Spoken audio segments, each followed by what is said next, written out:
చెప్తారు. సో అది వేరే నగరం మొత్తం, అక్కడ మొత్తం పెద్ద పెద్ద పెద్ద మనుషులు ఉంటారు అది ఇది అని చెప్పేసి. సో అసలు శంబాల నగరం అంటే ఏంది, అసలు శంబాల నగరి అంటే ఏంది చెప్తానండి. ఓకే. ఈ శంబల అనే మాట, శంబల్ నగరం అనే మాట ఇండియాలోనే కాదండి, ఓకే, యూరోప్లో, అమెరికాలో కూడా ఈ పేరు అంటే చాలా విశిష్టత ఉంది. చాలా మంది యూట్యూబ్లో, ఇంటర్నెట్లో ఎదుగుతుంటారు గురించి. ఎందుకు అంటే ఇప్పుడు మనందరికీ మిస్టరీ అంటే ఇష్టం అండి. అవును, ఆ మిస్టరీని సాల్వ్ చేయాలి అని ఒకటి ఉంటుంది అనమాట. అసలు శంబల్ నగర్కి మిస్టరీకి సంబంధమే లేదు, కానీ దీన్ని మిస్టరీ చేశారు. ఎలా చేశారు చెప్తాను నేను. సమాజంలో అసలు ఏమనుకుంటారో చెప్తాను ఫస్ట్ నేను. సమాజంలో ఏమనుకుంటారంటే మీరు అన్నట్టు శంబల్ నగరి అనేది హిమాలయాల్లో ఒక ప్రదేశం లేదా ఒక రాజ్యం. అక్కడికి మానవ మాతృలు ఎవరు వెళ్ళలేరు.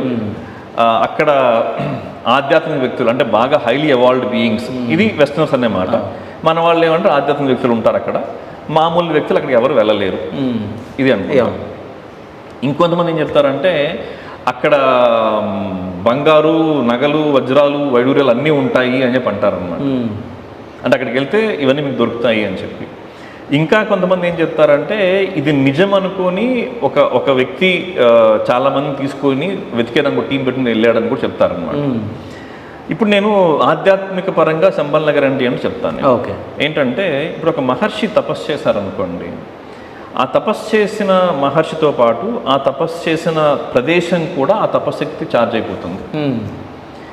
ఈ మహర్షి తపస్సు చేసిన తర్వాత ఏదో ఒకరు శరీరం వదిలేస్తారు మహర్షులు, అంటే వారు మానవులే కాబట్టి. వారు శరీరం వదిలినా కూడా అక్కడికి వెళ్ళారనుకోండి, ఆ ప్రదేశంలో ఛార్జ్